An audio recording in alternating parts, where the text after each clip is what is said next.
You already know how to start a new presentation. To start a new presentation, you would open your PowerPoint, click on New. If you notice, there are a whole bunch of different themes you may choose from. And don't worry if you choose a theme and change your mind. You can always change it within the presentation. We've already got a presentation open. If you notice, it's just a blank, plain presentation, nothing exciting. First of all, I want to remind you that if you need to enter a new slide or new information, you have on the Home tab, you have the new slide. You can choose a specific slide. You can do a blank slide and then add text boxes to suit your needs. You can duplicate the slide you're on. Slides from Outline allows you to add information from another document and put them in slide form. You would have to have that document already saved. Reuse slides lets you go get slides from another presentation that you have that you may use, and you don't have to use the whole presentation. You may use part of it. So if you have 3 slides, you may choose to use only one of those slides, or you can choose to use all 3 slides. So you should know how to do that. If you look, there's something called Quick Styles on the Home tab. If you notice, it is blanked out. Quick Styles is just a quick way, hence the name, to make a change to your text box. Depending on what you choose, it will change the color of the font and the shading for the box. It is part of your drawing tools. Now, if you want to get more extensive, you can go into your drawing tools. You'll still have your quick choices. Notice this is the same information that was on the Home tab, but it'll give you a little bit more. You can change and customize the fill a little bit. You can change the outline. You have shape effects. So if you want to make it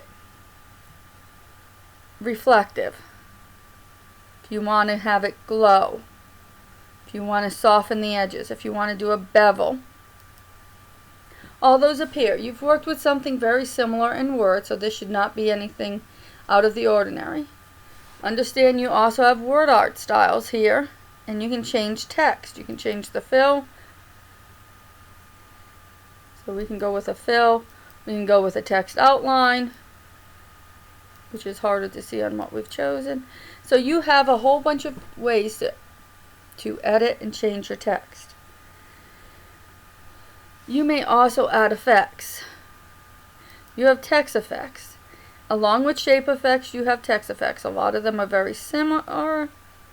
Don't forget your transform. Again, this is all something you should remember from Word. Now, fonts. Again, your fonts is changed the same way you would change your fonts from a Word document. You can go in here, you can change the size. You can change the style.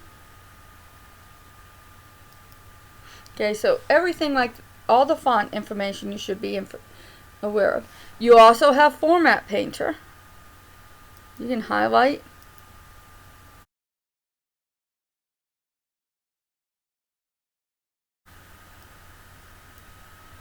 Which allows you to change and copy the format from one slide to another. So those are things you should be remembering. Now, when we look at bullets, the bullets and numbering works the same way here as it did in Word. Remember, you can change the color and size of the bullets and numbering. Remember, size is here. How we got there is the same way we did it in Word. We click the down arrow by the bullets. We click bullets and numbering. We're in the bullets tab. If you wanted to do numbering, you'd be in the numbering tab. You can click what you want. You can edit it, make it bigger. You can change the color. And notice how it changes your bullets. Again, it's just like in Word. Now, let's look at word art. Word art, you do the same way. You can either just click it and choose one, and it'll put in a text box for you to do. Okay, see how it says, and you edit it the same way you did Word. Or, I'm going to delete that. or you may highlight. And see how you have word art styles now? You can go in and change it in the drawing tools to a word art style. And that becomes word art. If we want to center, let's move this off center. If we want to center this. If we want to center the text in the box, let's start with that. If you want to center the text in the box or change the alignment, you change it the way you would a sentence or something in Word. You go to the Home tab, you go to Paragraph, and you can change how you do it. If you want to format the text box, the entire box, you have an Align tab under the Format. In the Arrange, you have Align. You can align it to the left. You can align it to the center. Centers it horizontally in a page. You may want to center vertically, which means you would align to the middle. This does the up and down from top to bottom. Notice how it moved it there. We can align it towards the bottom. You also have distribute horizontally. So if you're aligning it, if you want it in the center of the slide, you can align center and then align middle. And that'll put it in the center of the slide. Line spacing.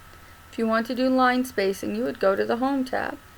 In the Paragraph box, there are different things for line spacing. You have line spacing options, which would pull this up. This is similar to what you saw. You also have the option of putting in tab stops, like you did in your previous in Word. So it's very similar to what you've done in Word. The one thing that I don't think we went over in Word that you might want to do is you can change the angle on the text boxes. You can go into text box, go into there, click on the text box, click on the format. This would change your size, but if you notice, we have a rotate. You can rotate, flip, but if you go to more rotation options, there is actually a rotate. See here where it says under height, you've got height. Width, height changes how tall it is. Width changes how long it is. You can change the rotation. If you go negative, it tilts it one way. And if you go to the positive, it tilts it another way. So if you wanted your box to look a certain size or a certain angle, you could go in and you can tilt it. Again, to get to that, let's close this. To get to that, you would click on the box. Now you also have a rotation thing here, but if you're looking for a specific angle, like this little knob, you know, can turn things. Okay. But if you are looking for a specific angle, you would go to your drawing tools, format, and click rotate, more rotation. Then you can control. So if they want a 45-degree angle, you can get it exactly 45 degrees. That seems like enough to get you through for now.